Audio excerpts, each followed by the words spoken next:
Bienvenidos a la tertulia semanera. Estamos transmitiendo en vivo y a todo color, de costa a costa, de frontera a frontera, de continente a continente y ya encargados, ¿por qué no?, al infinito y más allá. Prepárese un tequila, un whisky, un coñac, un atole. Yo ya le estoy pegando porque ya es hora a un vinito tinto. No es Petrush, pero jala. Así es que sírvanse lo que ustedes quieran. La vamos a pasar muy bien porque tenemos un invitado muy importante, muy interesante, que le hizo una entrevista al expresidente Felipe Calderón. Y vamos a platicar sobre este tema. Es algo que le va a interesar a usted y también, pues, por supuesto, nos acompaña don Francisco Chiqueta, siempre con su comentario puntiagudo, ácido y certero. Vamos a ir a un corte, regresamos con nuestros invitados y con don Francisco Chiquete.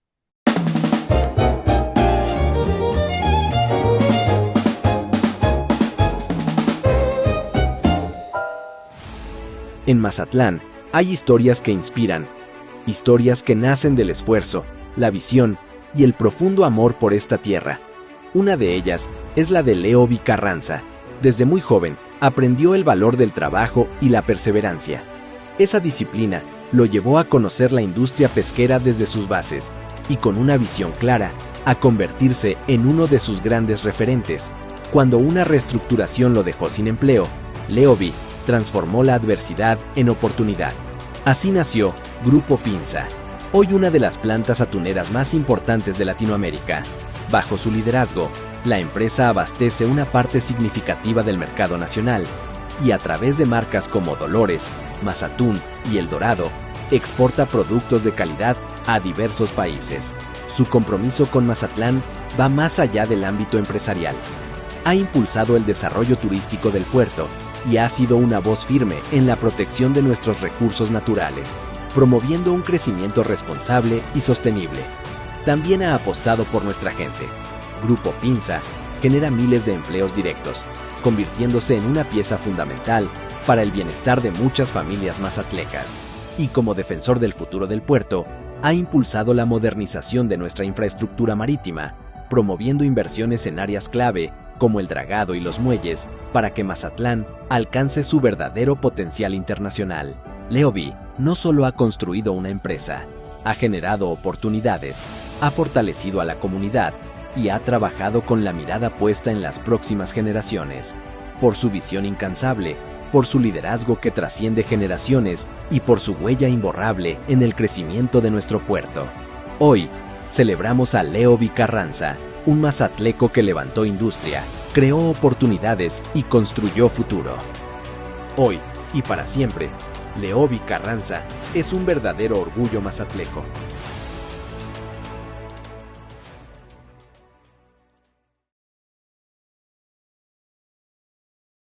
En Sinaloa gobernamos con humanismo que transforma. Somos un estado con un pueblo privilegiado. Deportistas lograron el máximo histórico de 479 preseas. Acompañamos y fortalecemos a quienes hacen de Sinaloa un ejemplo nacional. Con el cuadrangular del bienestar haremos posible el primer trasplante renal infantil. Con unidad, sociedad y gobierno, el humanismo se consolida porque Sinaloa nos une.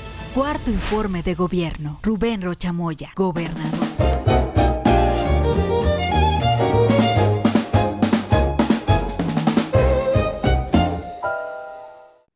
Estamos de regreso y le damos la bienvenida a un gran amigo, Antonio Olaya, periodista en España, español, de Barcelona, por supuesto, ¿no? Es No, de Madrid, fanático de de Madrid, Madrid. Barcelona. Del Madrid y del Barcelona, ¿no?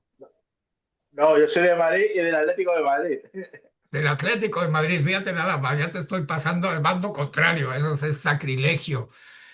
Bueno, Antonio es corresponsal de Paralelo 23 en España, nos ha compartido algunos de sus trabajos, los hemos publicado en Paralelo 23 y bueno, ahora él le realizó una entrevista al expresidente Felipe Calderón, una entrevista que estaremos pasando, algunos fragmentos para comentarla, en el que aborda temas de ecología, porque ahora él es dirigente de varias organizaciones mundiales que tienen que ver con el medio ambiente y con el cambio climático.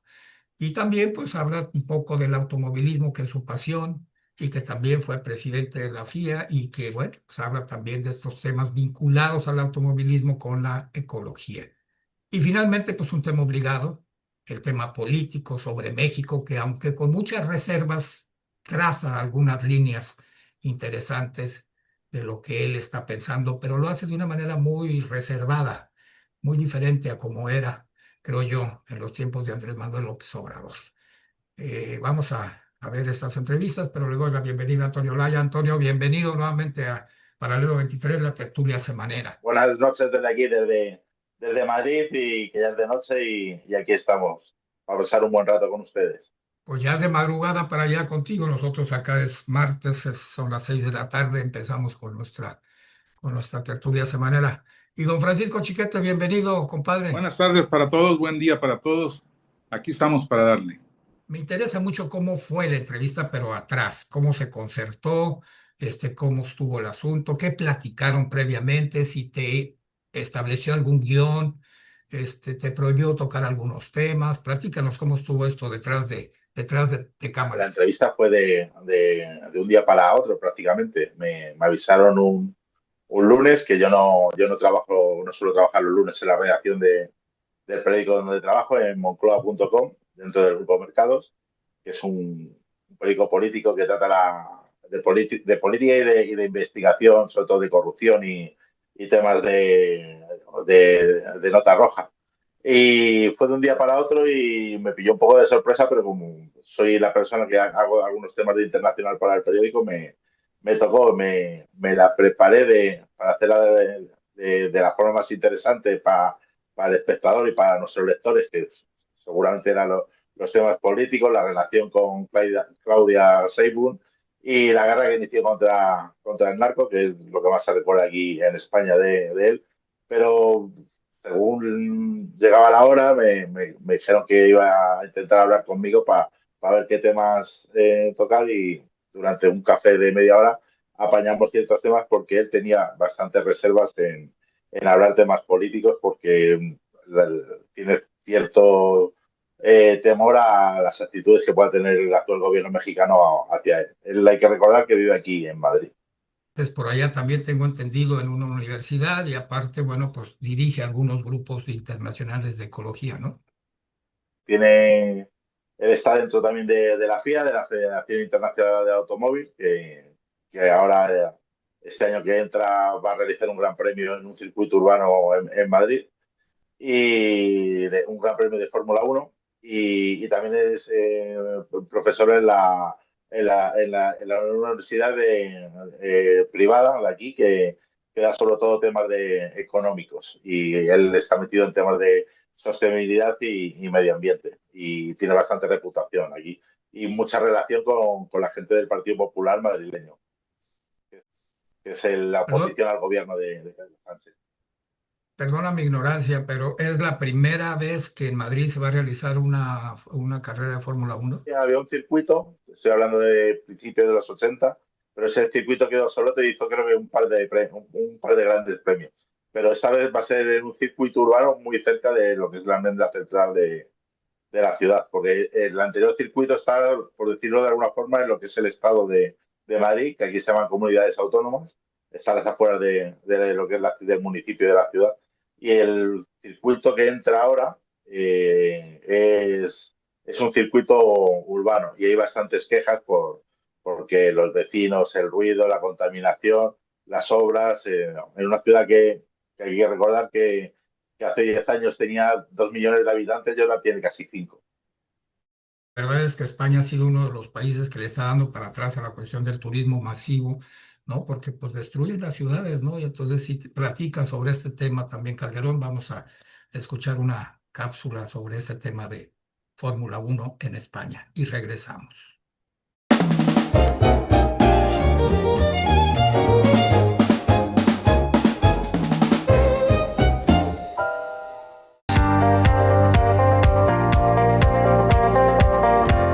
Fui presidente efectivamente de la Comisión de Medio Ambiente de la FIA, ya terminé pues ese honrosísimo cargo que me divirtió mucho, pero llegamos en la comisión que yo presidí, que fue creada por instancia del expresidente Jean Todt, que fue muy generoso conmigo. Llegamos a poner una fecha de carbono cero o de transición completa en la FIA para el año 2030.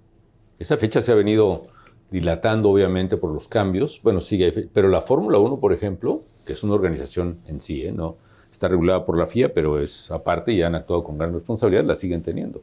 El próximo año, los autos de Fórmula 1, por ejemplo, van a usar combustibles sustentables, es decir, van a usar combustibles que no salen de petróleo o gas nuevo, es decir, salen de combustibles sintéticos o de biocombustibles, y además van a usar un componente mucho mayor de motor eléctrico.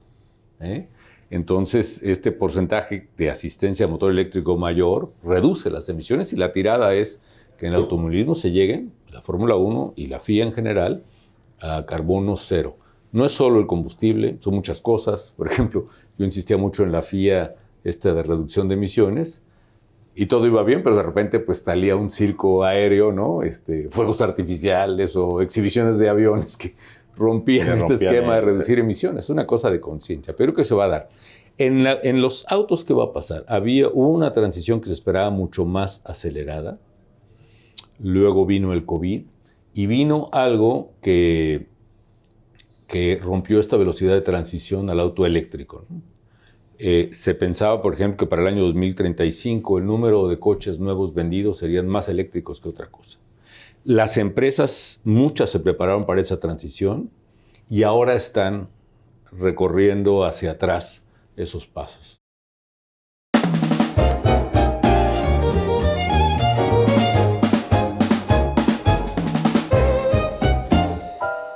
Bueno, don Francisco Chiquete, ¿qué tema nos trae ahora? Pues a propósito de la entrevista con Calderón, la condición en que operan los presidentes de la República en México. A partir de siempre, desde la época de los grandes tlatoanis, la población mexicana ha dependido de una figura central para su desarrollo, para su crecimiento o para su estancamiento. Y ahí están los casos de los jefes de las tribus aztecas y de las tribus que también convivían con ellos o luchaban contra ellos. Y luego, en la época de la colonia, pues estaban los virreyes, que eran verdaderos monarcas, no soberanos, pero eran monarcas que mandaban sobre todo el territorio de la Nueva España. Luego construimos una especie de república muy, muy dificultosa y con muchos problemas, muchas trabas, que ha dependido siempre de un hombre providencial.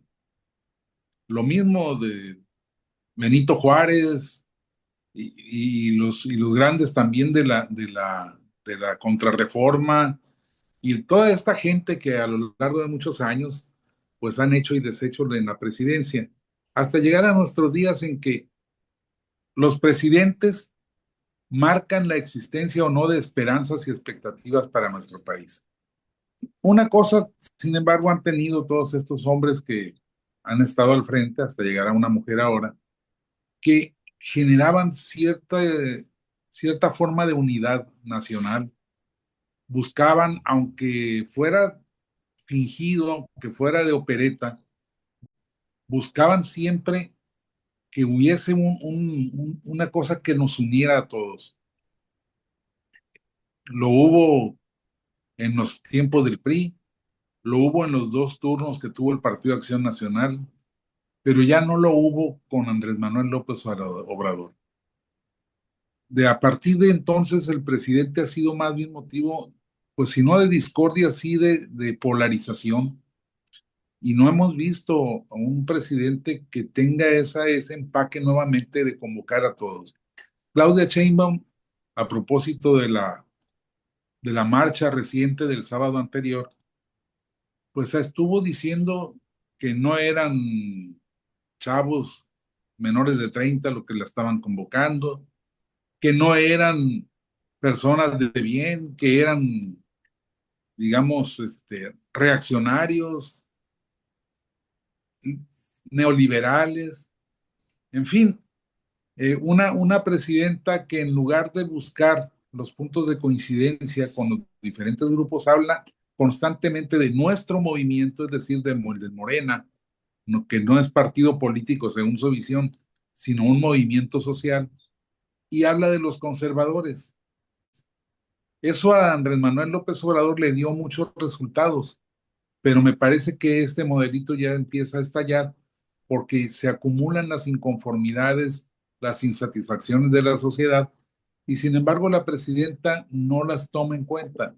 Por ejemplo, en este mismo caso de la marcha, que tuvo como punto central protestar por el asesinato del alcalde de Uruapan, Carlos Manso, la presidenta no se ha referido a este crimen, no se ha referido a la situación tan difícil en que viven los michoacanos, como la viven los sinaloenses, los guanajuatenses, los chihuahuenses, los colimenses, los guerrerenses, en fin, una buena parte del territorio nacional.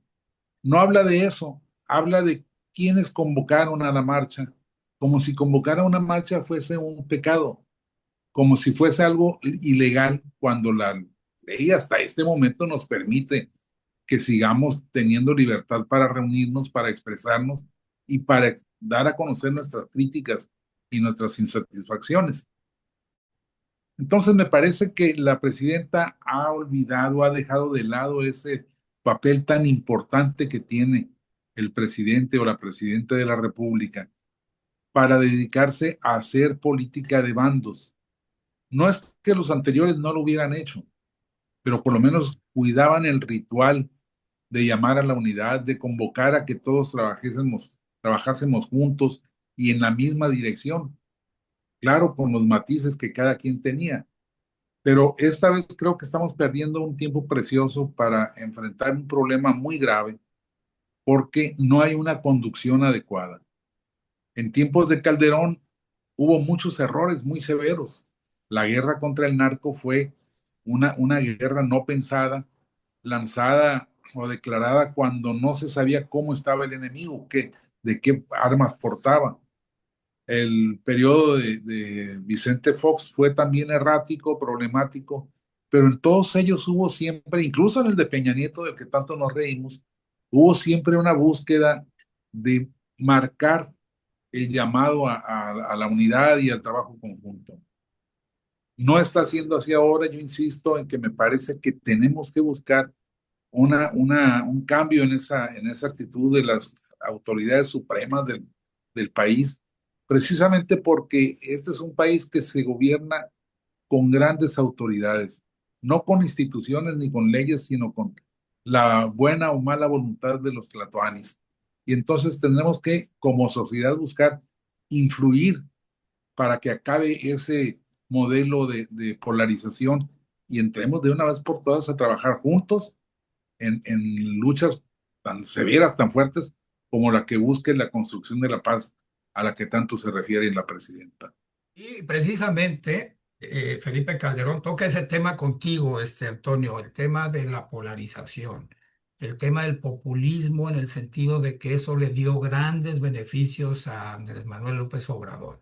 La confrontación entre pobres y ricos, entre patrones y trabajadores, en fin, eso le resultó muy bien, pues, en votos electorales, porque se erige López Obrador como se erigió en el salvador de las mayorías, ¿no? Entonces, eso le dio mucha rentabilidad. Cuéntanos de esta parte de este tema que platica Francisco, la confrontación generada del poder político. Él principalmente lo enfoca, como tú dices bien, Mario, en la lucha entre ricos y pobres y estigmatizando a los patronos o incluso, como él me explica, a gente que tiene un pequeño negocio y tiene 4 o 5 empleados, como si fuera un gran empresario que tiene esclavizado a la gente. Y a eso le suma la guerra entre el blanco y el indio, entre el español y el mexicano, cuando él mismo se refiere a su estancia en Madrid, que está siendo muy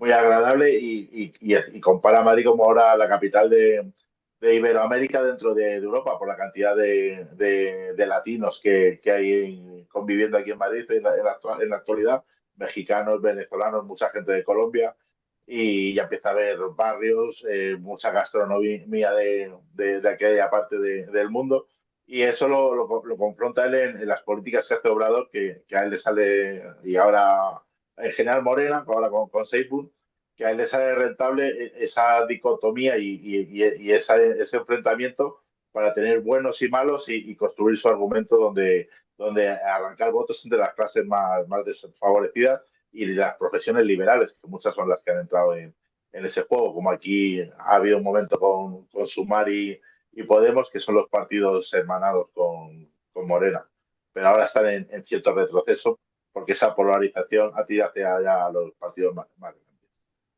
Y vamos a ver un fragmento precisamente de tu entrevista, Antonio, con él, cuando toca estos temas de la polarización, de la confrontación, y habla también de la mezquindad política de este tema de pedirle perdón a México porque pues nos trataron muy mal.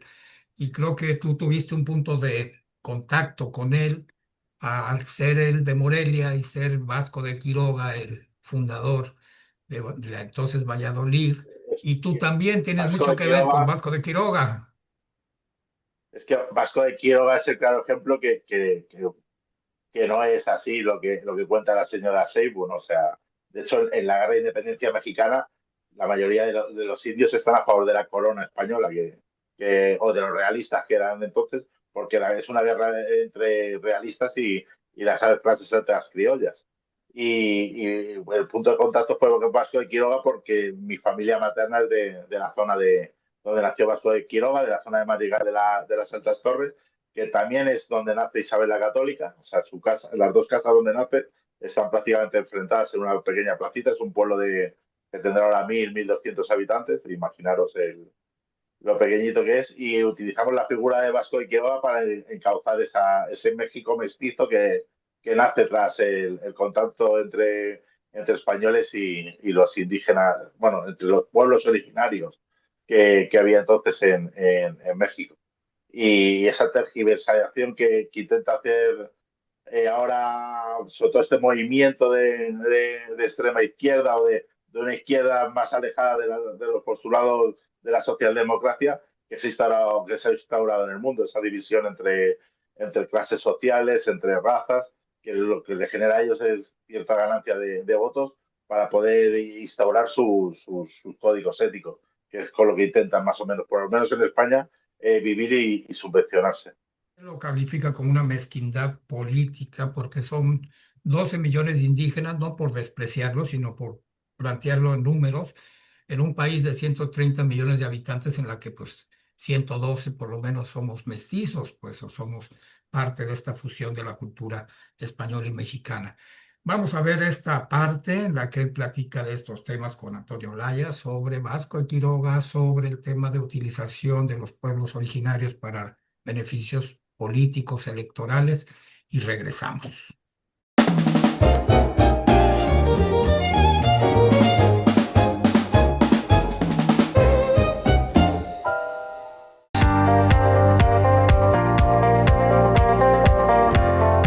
Vasco de Quiroga, que fue lo mejor de España en América, después de lo peor. Soy de su pueblo. No, de Madrigal de las Altas Torres, no me digas.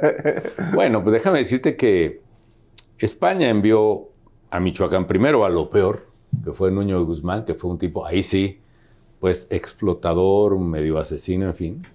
Y cuando en la corona, no sé si ya era quizá de haber sido ya Carlos I, o entre Isabel la Católica y ese interregnum con Juana, Felipe, en fin, es Carlos I, pues mandan a un segundo oidor, a la segunda audiencia, que es Vasco de Quiroga, que era el abogado del reino en Marruecos y toda África. Llega este hombre, lo hacen sacerdote, al día siguiente obispo, es obispo de Michoacán, 60 y tantos años, para aquella época decía, pues va a durar unos 2, 3 añitos, déjalo, duró 30 años. Y transformó Michoacán porque amó a los indígenas, les hizo casas, hospital, les dio un oficio distinto a cada uno, a los de Paracho la laudería, a Santa Clara la orfebrería y el cobre, a Pátzcuaro los textiles, hizo una basílica en Pátzcuaro, que era la ciudad indígena, opuesta a la pretensión de los españoles que hiciera el obispado de Michoacán en Valladolid, que era la ciudad española, y él dijo, la vamos a hacer en Pátzcuaro, que es la ciudad indígena. Oh, maravilloso Vasco, lo queremos mucho. Entonces la cultura que deja Vasco de Quiroga combinada con la riqueza indígena es preciosa. Y claro, me duele muchísimo que haya quien quiera meter cizaña y rascar un poco violentamente en cicatrices que ahí están, porque eso no lleva a nada. Yo no veo cuál es la necedad de sembrar divisiones entre España y México por cosas, como dijo alguien también, cosas son del tiempo y no de España, ¿no?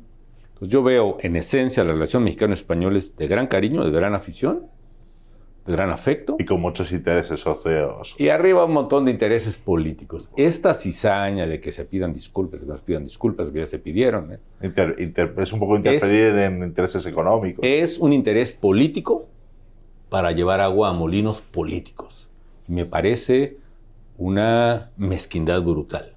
Usar, deteriorar, amagar, debilitar una relación tan fuerte como México y España por sacar una raja electoral, que ese es el origen de esta tontería. Decíamos hace rato que la polarización nos está gobernando en España y en México. Y entonces, polarizar significa no fortalecer lo que nos une, sino encontrar cuáles son las cosas que nos separan. Y el populismo, casi por definición, lo que busca es polarizar. Entonces, polariza, divide entre dos, y luego asúmete como el líder de la parte más grande que queda. Polariza, ricos y pobres. Los ricos explotadores, los pobres, el pueblo bueno. Dividiste y ya hiciste que la gente viera distinto a su vecino, a su compañero de escuela. Porque tenga algo más. Porque tiene más. Y yo soy el líder de los pobres, ¿no? ¿Qué otra cosa? Empresarios y trabajadores. Y otra vez, lo que era una relación fluida, humana, se vuelve un sitio de combate. ¿Y qué me dices? Españoles y no españoles, españoles e indígenas. Claro, tú vas a México, que además tiene la mayor experiencia, una de las mayores experiencias en el mundo de mestizaje. Y tiene una población de 12 o 13 millones de indios. Tiene más o menos 12 millones de indígenas. La idea es polarizar y ver en el español a un enemigo que no veíamos. Eso me parece una mezquindad brutal, que eso es lo que buscan. Y claro, a la hora de los votos, yo soy el bueno que represento a los pobres, a los indígenas y a los trabajadores, contra el malo, que es pues el blanco, el empresario, explotador y rico que nos ha arruinado. Y entonces, por él, ¿no? Eso funciona, pega, y pega en todo el mundo. Y desgraciadamente sigue siendo una estrategia mezquina de hacer política que ojalá se erradique pronto.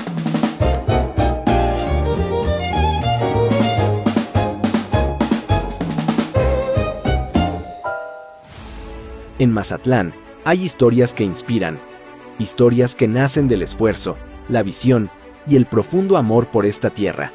Una de ellas es la de Leobi Carranza. Desde muy joven aprendió el valor del trabajo y la perseverancia. Esa disciplina lo llevó a conocer la industria pesquera desde sus bases y con una visión clara a convertirse en uno de sus grandes referentes. Cuando una reestructuración lo dejó sin empleo, Leobi transformó la adversidad en oportunidad. Así nació Grupo Pinza, hoy una de las plantas atuneras más importantes de Latinoamérica. Bajo su liderazgo, la empresa abastece una parte significativa del mercado nacional y a través de marcas como Dolores, Mazatún y El Dorado, exporta productos de calidad a diversos países. Su compromiso con Mazatlán va más allá del ámbito empresarial. Ha impulsado el desarrollo turístico del puerto y ha sido una voz firme en la protección de nuestros recursos naturales, promoviendo un crecimiento responsable y sostenible. También ha apostado por nuestra gente. Grupo Pinza genera miles de empleos directos, convirtiéndose en una pieza fundamental para el bienestar de muchas familias mazatlecas.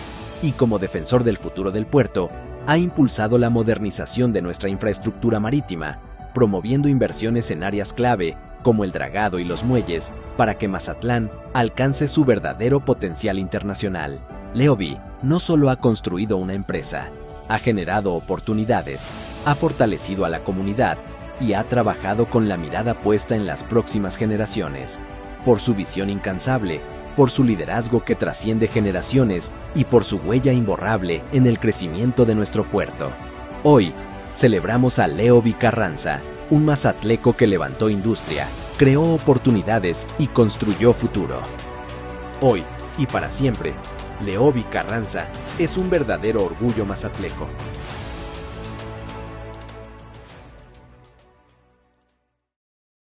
En Sinaloa, gobernamos con humanismo que transforma. Somos primer lugar nacional en valor de producción pesquera. Productos como el garbanzo, el tomate y el maíz nos ponen también como líderes productores. Con programas únicos en el país, como el Bienpesca Estatal, beneficiamos a más de 32,000 pescadoras y pescadores. Generar oportunidades es dar soluciones reales, con justicia, bienestar y orgullo por nuestra tierra, porque Sinaloa nos une. Cuarto informe de gobierno. Rubén Rocha Moya, Este gobernador. asunto de la petición o exigencia de disculpas a los españoles por el trato que nos dieron en la conquista, se basa obviamente en un interés de seguir polarizando, pero se basa también en la formación que hemos tenido los mexicanos a lo largo de muchas generaciones.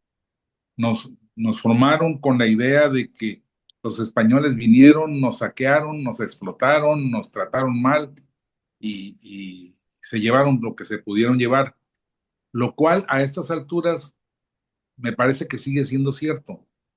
Pero me parece que hay un problema ahí en la concepción. Estamos viendo el trato entre dos culturas con los parámetros actuales, es decir, el respeto de los derechos humanos y todo esto, cuando pues en esas épocas ni había naciones integradas como ahora lo están México y como está incluso España, ni había todo este andamiaje legal ni moral que les permite a muchos y nos permite a muchos reclamar derechos de primera, de segunda y de tercera generación. Entonces yo creo que más que una reivindicación, lo que busca esta política de la cuarta transformación es seguir ahondando en las polarizaciones, porque a fin de cuentas mi pregunta sería, ¿de qué les sirve a los pueblos originarios una carta del rey de España pidiéndoles perdón? ¿En qué cambia sus condiciones? A fin de cuentas, el grave atraso en que ellos viven en estos momentos no necesariamente viene de la corona española, ni del virreinato, ni nada de eso, ni siquiera de la concentración de poder de los aztecas. Viene del rezago con que se ha construido la sociedad actual.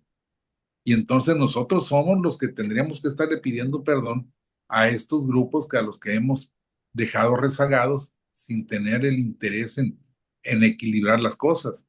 Porque lo que están haciendo en estos momentos de subsidiar a los que no trabajan para que les granjeen simpatías no es buscar igualdad. Lo que buscan es buscar simpatías para que les sigan votando.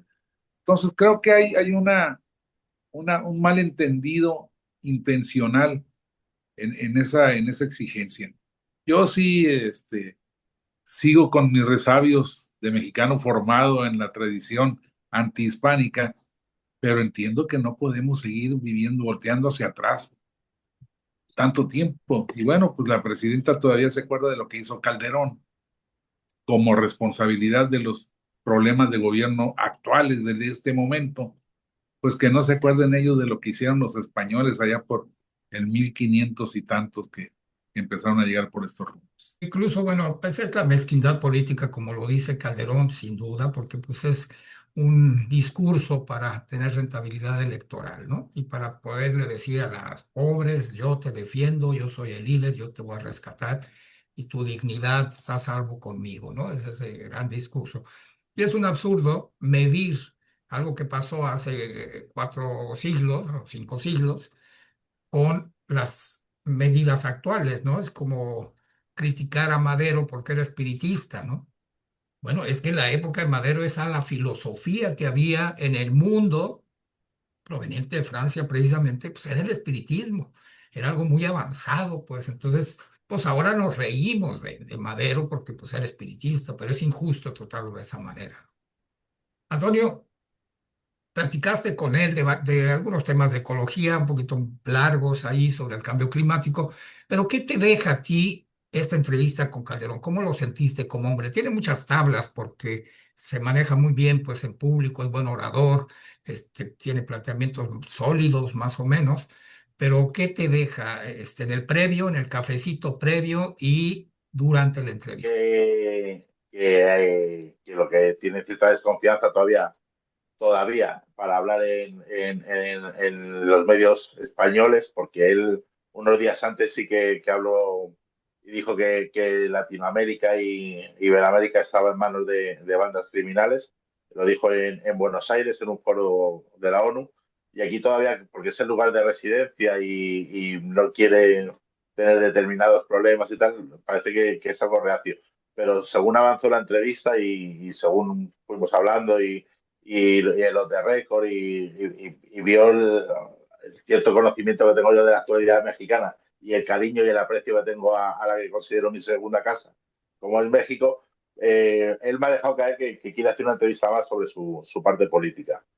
Quiere hacer una entrevista, tiene ganas de hablar. O sea, le he visto que tiene ganas de hablar y de explicar su visión. Y más ahora que estos días la presidenta mexicana ha dicho que la guerra contra el narco es acercarse al fascismo, y yo creo que él quiere oponerse a esa idea y está buscando la fórmula de hacerlo. Pues la verdad es que el actual gobierno cometió los mismos errores que cometió Felipe Calderón al no medir el tamaño del enemigo ni tener una estrategia definida para combatirlo. Esto mismo pasó y está pasando en Sinaloa.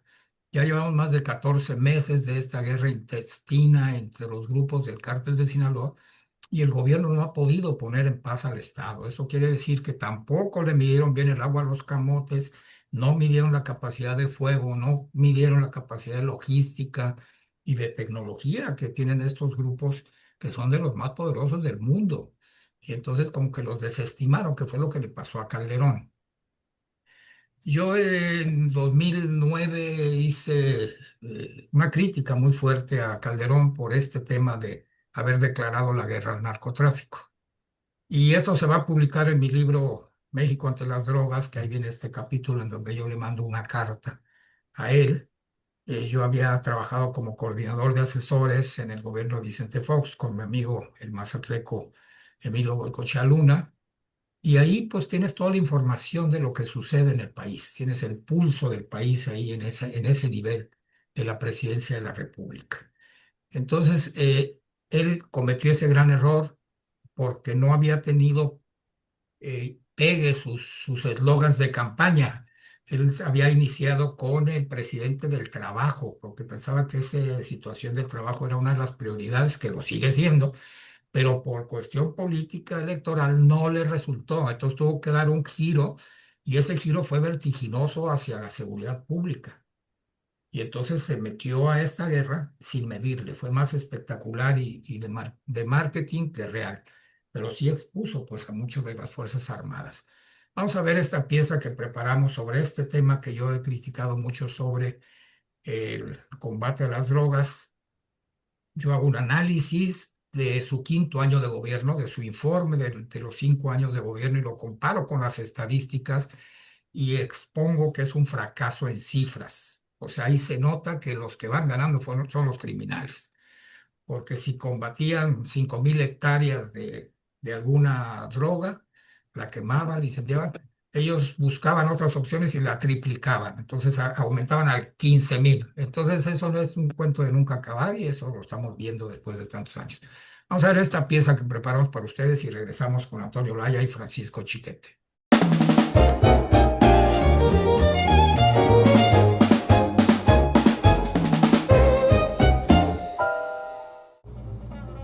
Hace 28 años escribí una carta que nunca obtuvo respuesta. En ella advertía algo que en aquel tiempo parecía exagerado, que la guerra contra las drogas no tenía cómo ganarse.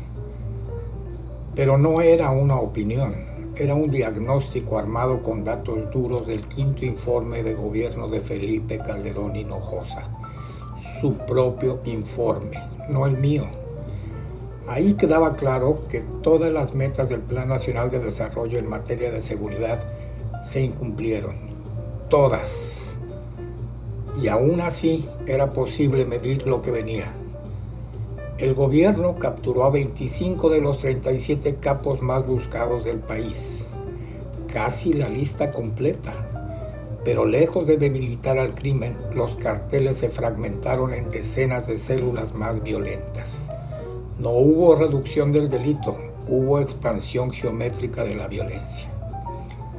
Cada captura abría 5 frentes nuevos. Cada operativo producía un relevo inmediato. Y cada plantío destruido se recuperaba al triple en cuestión de semanas. La guerra que prometieron ganar terminó multiplicando el dolor. En 3 décadas, México pasó de 25 millones de pobres a 54 millones. En 2010, 53 millones de mexicanos vivían sin educación, sin salud, sin seguridad social. La mitad del país atrapada entre la violencia y la desigualdad. En 2019 alcanzamos el récord más oscuro, 34.681 homicidios, la cifra más alta de nuestra historia hasta entonces. Y mientras el Estado perseguía fantasmas, el prohibicionismo global alimentaba al monstruo, un negocio ilegal que genera 900,000 millones de dólares al año para el crimen organizado solamente en 3 continentes. Hoy, después de tantos muertos, tantas familias rotas y tantas verdades maquilladas, vuelvo a enviar aquella carta, no al mismo hombre, sino al mundo, porque el silencio de entonces se convirtió en la confirmación más amarga. Tenía razón. México ante las drogas no es un libro, es una herida abierta, un país intentando entenderse a sí mismo después de demasiadas noches sin respuesta. Y esta es la carta que sigue esperando contestación 28 años después.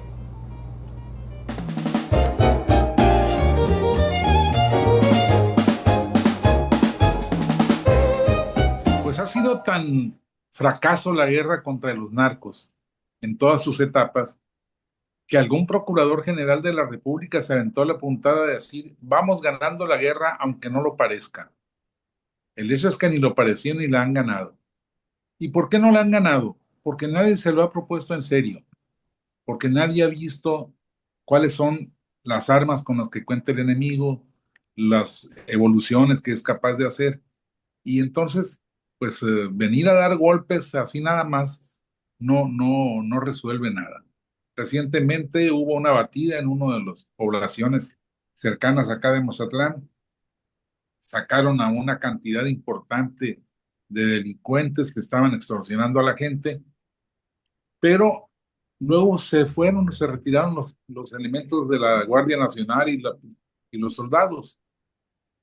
Y entonces, pues tranquilamente los delincuentes volvieron, ocuparon el lugar que tenían y no solamente reiniciaron sus delincuencias, sus actividades delictivas, sino que además empezaron a vengarse contra los que ellos creían que les habían puesto el dedo. Y esa ha sido la historia de la lucha contra el narco. En el primer culiacanazo de Mazatlán, de Culiacán, de aquí, el día que quisieron detener o que detuvieron por primera vez a Ovidio, pues se les movilizó un ejército que no esperaban.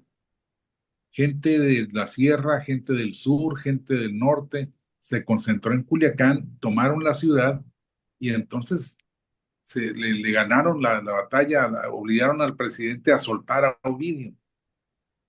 Y luego pasaron 2 años en los que no ocurrió absolutamente nada, como si no se hubieran dado cuenta de esa capacidad de movilización. Ni el Ejército, ni la Guardia Nacional, ni la Fiscalía General de la República hicieron nada por ubicar, determinar cómo es que existía este ejército, cómo es que operaba, quién operaba, bajo qué circunstancias.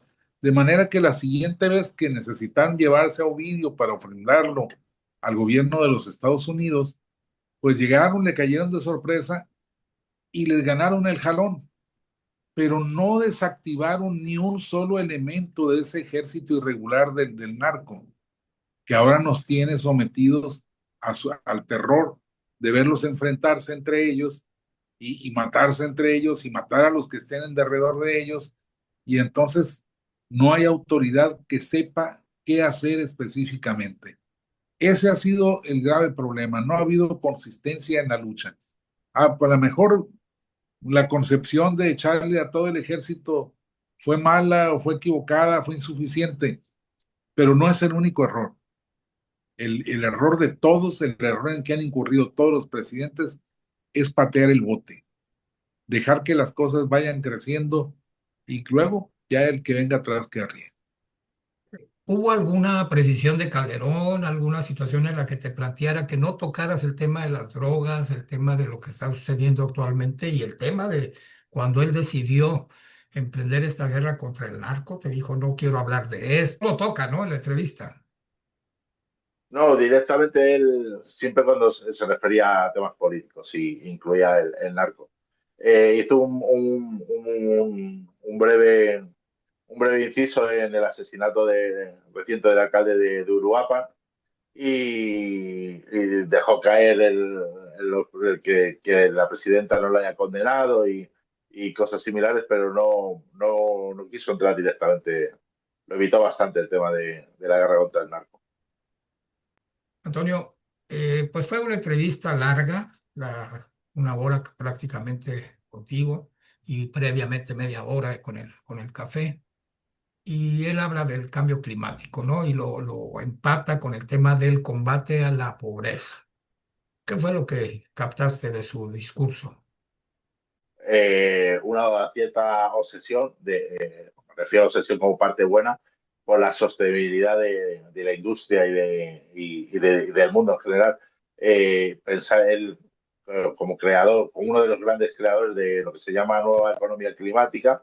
Él está dentro de ese círculo que se junta mucho con los países escandinavos, algunas partes de la Unión Europea, y ellos piensan que puede ser posible una agricultura y un sector primario sostenible y eso puede ir paliando la pobreza que existe en el mundo. Puede acercar la comida a la gente, más medicinas y una forma de vida más equitativa y menos invasiva con el medio ambiente. Y pues él lo fue explicando con los criterios que ellos tienen, con la industria que se puede basar en cosechas sostenibles, en potenciar determinados alimentos, y le dio mucha importancia al turismo.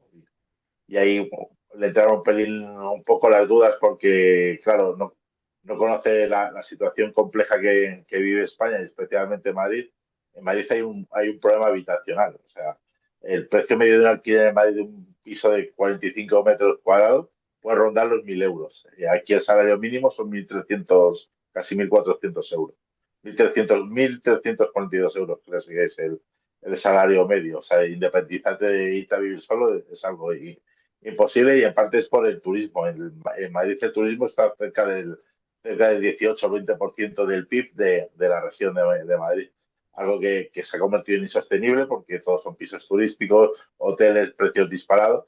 Y él no quiso tocar de lleno ese tema, abogó por un turismo sostenible y señaló a la industria turística como algo importante dentro del mundo que viene, de las nuevas formas de hacer economía, pasar de un sector primario a un sector terciario. Y a mí eso me llamó la atención porque sin sector primario no comemos, sin agricultores, sin ganaderos, no comemos, o el objetivo, que es lo que está encaminándose ahora la Unión Europea, es a eliminar ese sector primario de una forma que no es pública, pero que está siendo eficiente, y a comprar esa comida con menos, o esos productos con menos calidad y menos requisitos sanitarios, a países de África, para hacerlo de una forma más barata y explotando mano de obra más barata también, y que aunque al fin y al cabo siga aumentando las desigualdades. Y eso me llamó bastante la atención, el concepto de nueva economía climática, y se le veía muy convencido en esos temas, y dejaba la falla del turismo sostenible como algo que puede enriquecer a la sociedad. No solamente dice que el turismo es una gran oportunidad, dice que es la oportunidad, que vamos a vivir todos del turismo, que esa es la industria, la rama de la economía de la que vamos a vivir.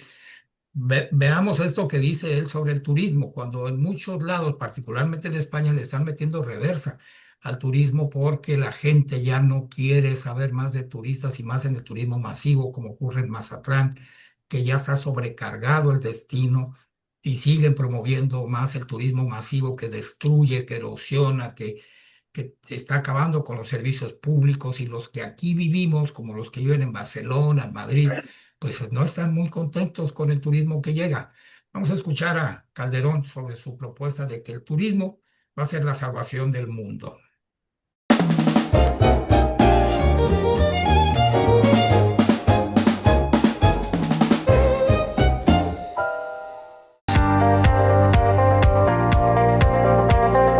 En la pandemia, después de la pandemia, perdón, antes de la pandemia, el turismo a nivel mundial generó 1 de cada 4 empleos en el mundo. Entonces, es realmente la fuente de trabajo del futuro, la fuente de trabajo de muchos madrileños.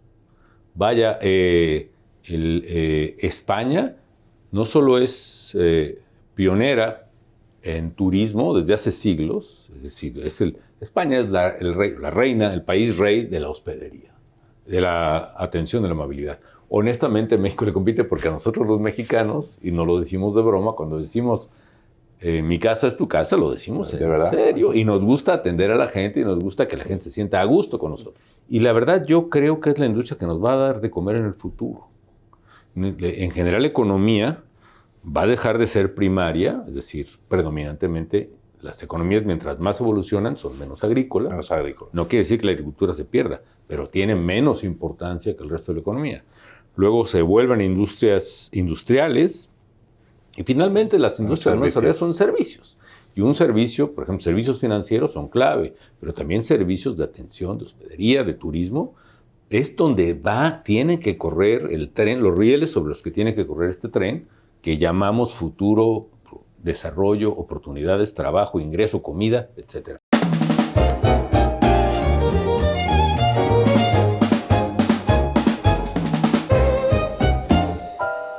Estamos viendo con estas declaraciones de Calderón otra característica de los presidentes mexicanos, que durante su gobierno no hacen nada de lo que luego van y pregonan como fundamental.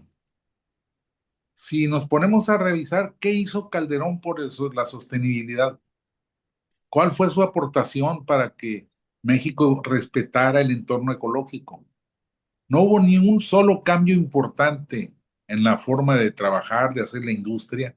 No hubo ni un cambio importante en la forma de generar electricidad. En fin, fuimos el mismo país de siempre, desde Lázaro Cárdenas para acá, con más o con menor fortuna, pero el mismo. Y no le ha pasado solo a él, también Ernesto Zedillo hizo un gobierno muy tradicional en el caso del combate a las drogas, y una vez que deja la presidencia de la República va por el mundo pregonando que hay que cambiar el modelo porque ha fracasado el que actualmente se está operando. Yo me pregunto por qué siempre se tienen que esperar a salir de la oportunidad que tuvieron para hacer algo, para darse cuenta de qué es lo que tiene que hacerse. Creo que esa es una deuda que tienen los presidentes, y pues menciono estos 2 ejemplos, pero todos han pasado por lo mismo. Así que no es una novedad ni es exclusivo de ellos, pero es algo que en efecto nos muestra cómo el país no ha logrado generar un modelo de gobierno que dé resultados, que vaya al fondo de los problemas. Calderón se cuelga la medalla de que él es el inventor del programa de recuperación ecológica de pago por servicios ambientales, en el tema de que hay que pagarle a los pueblos, a sus pobladores, para que mantengan los árboles, la ecología sana, y que esa política pública luego fue adoptada por países ya desarrollados como Hungría, Suecia, Dinamarca. No hubo un cambio real de modelo. Quizá sacó un programa para tomarse la foto, pero resultados concretos no hubo, no se aprecian en estos momentos. No, vamos a escucharlo y vamos a regresar con Antonio Olaya. Ya estamos cerrando el programa, porque también se lava la cara. Vamos a escucharlo también esto. Vamos a ver esta parte de la medalla que se cuelga sobre la invención del programa Pago por Servicios Ambientales, y regresamos.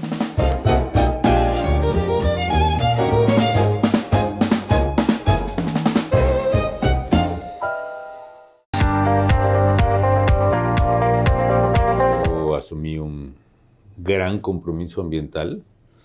De hecho, tuvimos en México la primera ley de cambio climático en un país en desarrollo. Hicimos una conferencia de las partes sobre cambio climático muy exitosa en Cancún 2010, después del gran fracaso que fue la conferencia de Copenhague, donde ni siquiera se pudo llegar a acuerdos.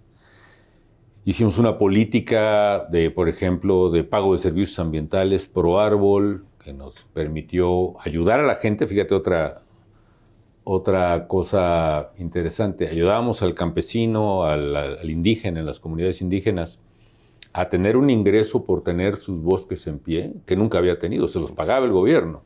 Algo que, por cierto, se propuso ahora en la COP de Brasil por parte de Lula y otros dirigentes internacionales, el primer ministro de Noruega y Macron, en fin, que hace que este pago de servicios ambientales se pueda reflejar en una preservación de la selva.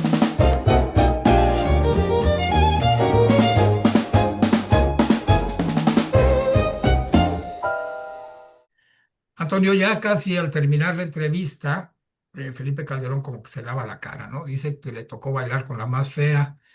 En el 2009 le cayeron todas las penurias habidas y por haber, y que por eso pues, su gobierno pues, no pudo dar los resultados que todo el mundo esperaba.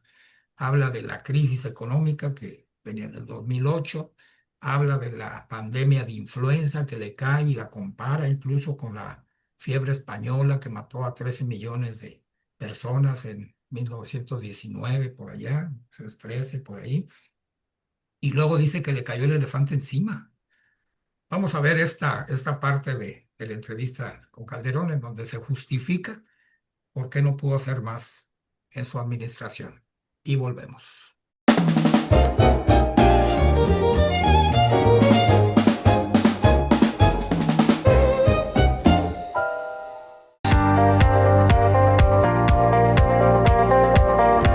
¿Cómo fue para usted afrontar un sexenio en plena crisis mundial? ¿Qué dificultades tuvo cuando usted accede al cargo en 2006, al 2007-2008? Es la caída de Lehman Brothers. No, horrible. Creo que es de las... Mira, a mí me cayó, como decía, fue una época dura para ser presidente del país. La tormenta perfecta. Como ¿no? México, sí. Te voy a decir, primer trimestre de 2009, acababan de pasar un par de huracanes categoría 5, una devastación ambiental otra vez. Me cayó la epidemia de influenza H1N1, que era un poco como toda proporción guardada. Por cierto, un poco Es un poco la misma configuración de lo que fue la gripe española en el 1916-17. Pero la experiencia comparable es con el COVID. Es decir, H1N1, toda proporción guardada, H1N1 fue la primera pandemia así declarada categoría 6 por la Organización Mundial de la Salud. Y no fue la explosión o el outbreak, como se dice, allá en un pueblo de China. Fue en la Ciudad de México. Entonces, cuando te das cuenta de que están muriendo jóvenes de 35 años de una gripa, de una neumonía típica, ¿qué está pasando en los hospitales? Pues mandó el secretario de Salud muestras a Canadá, a Estados Unidos, y un día, presidente, me urge. Se trata de una enfermedad, un virus mortal. No sabemos, no hay vacuna, no sabemos con qué se cura y se está muriendo tanta y tanta gente. No tenemos capacidad incluso de administrarle respiradores a los pacientes. Primer factor, lo del desastres naturales, la violencia, que ya había estallado con todo por la lucha brutal entre dos cárteles, que era el cártel del Pacífico contra el cártel de Juárez. Ahí empezó realmente a crecer el número de homicidios en México, cifras aterradoras. Más, de repente se cae un elefante que vive en el piso de arriba, que es los Estados Unidos, ¿no? Y se cae encima de nosotros.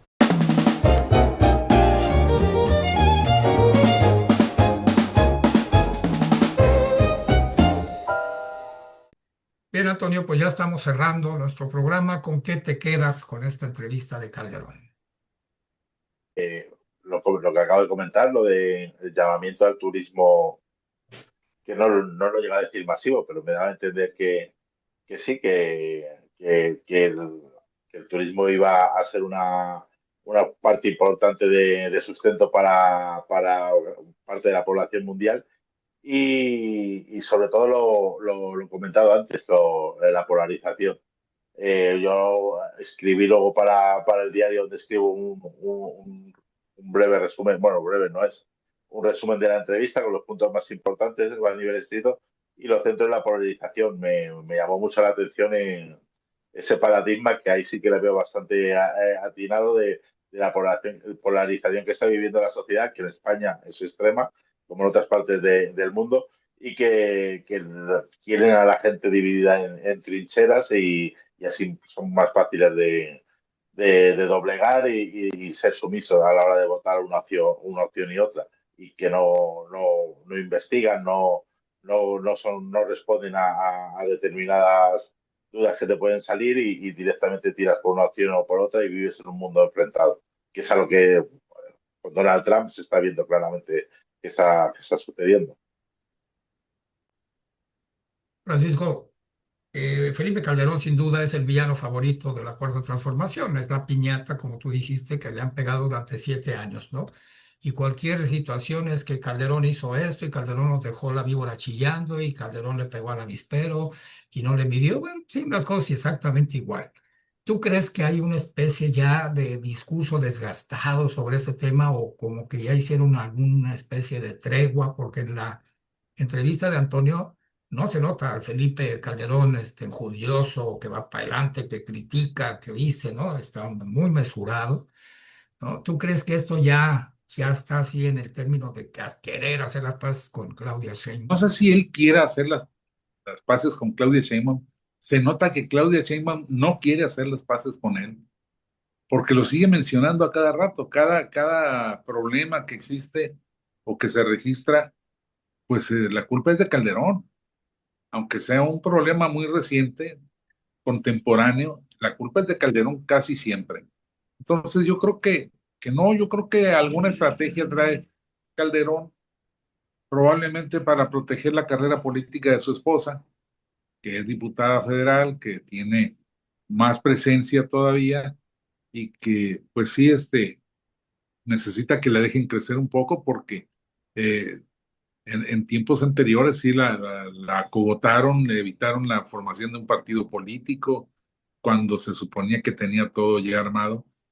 Yo creo que es prudencia, pero mira, eh, esa explicación que da Calderón de que le cayó el elefante encima, pues para a riesgo de mostrar mi pobre bagaje filosófico, voy a hacer una cita de la película Los Hombres de Negro, Men in Black, que pues uno de los agentes le reclama al otro, mira, mientras tú estabas por allá, aquí salvamos a la Tierra de una invasión tertuliana. Y entonces voltea al otro y le dice, siempre hay una invasión tertuliana al punto de acabar con la Tierra. Todos los presidentes siempre tienen crisis, todos les pasó, si no una crisis de salud, otra de economía mundial, otra de fenómenos como el narcotráfico, en fin, no ha habido uno al que no le haya caído esa yuca encima. Entonces, pues es una justificación de Calderón. Yo espero que los nuevos gobernantes, los futuros gobernantes aprendan de esos ejemplos negativos para saber qué es lo que no deben hacer cuando les llegue su turno. Terminar con un fragmento de la carta que le escribía Felipe Calderón, que no sé si la leyó, probablemente no. Yo era muy amigo de Juan Camilo Muriño, porque bueno, pues teníamos el contacto directo pues con Presidencia para saber el tema de las campañas y el apoyo que se le brindó. Y a pesar de que Calderón decía que había ganado, a pesar de Fox, pues les demostramos que no fue así, porque en los lugares en donde Fox estaba bajo, él estaba peor. Entonces, en los lugares que estaba alto, Fox, pues él estaba alto también. Entonces, digo, no había manera, pues, de fundamentar su dicho de que había ganado a pesar de Fox. Bueno, en la carta que le escribo, le leo un fragmento para terminar esta tertulia semanera. Su gobierno capturó o mató a 21 de los 37 capos más buscados. Y sin embargo, el crimen no se debilitó. Se multiplicó en células, expandió sus rutas a Estados Unidos, Europa, Sudamérica, Australia y Oceanía, y aumentó 5 veces la superficie sembrada de marihuana y amapola. Sí, 5 veces, presidente. No se la pierdan. Vamos a publicar este libro próximamente, México ante las drogas. Estamos platicando con mi querido amigo Antonio Olaya, a ver si por allá en España se interesan en el texto y les vamos a estar informando para poderlo subir a la ecosistema digital que se hizo ahora muy elegante de Paralelo 23, que está renovado, viene con todo. Estamos generando muchos contenidos. Vamos a sumar a Antonio Olaya para que nos haga, nos mande sus colaboraciones de manera regular para estar ahí en contacto. Te quiero agradecer mucho, mi querido Antonio, la disposición para esta tertulia semanera. Ya sabéis que yo deseando siempre de conectar con Sinaloa y con Mazatlán. Serás bienvenido cuando quieras regresar. Compadre, ¿con qué te quedas? Nos quedamos con este mal sabor de boca de nuestros prohombres que no llegan a dar la talla. Síganos en www.paralelo-medio23.com. Ahí está un montón de información importante. Está el tema de la reconstrucción que hicimos del huracán Olivia, el ciclón que simulamos y nos pegara en 2027. Ahí Calderón pues tiene razón, hay que reforestar la cuenca del río Presidio para que pues, nos proteja de un ciclón. Hemos hecho todo mal, hemos erosionado a la naturaleza, la hemos atentado y la naturaleza cobra. Cualquier día viene por lo que es de ella. Muchas gracias por acompañarnos y por seguirnos en nuestras redes sociales, en el sitio web y mándenos sus comentarios. Sean buenos, sean malos, nosotros aguantamos vara, somos democráticos y tropicales. Nos escuchamos y nos vemos en la próxima tertulia semanera.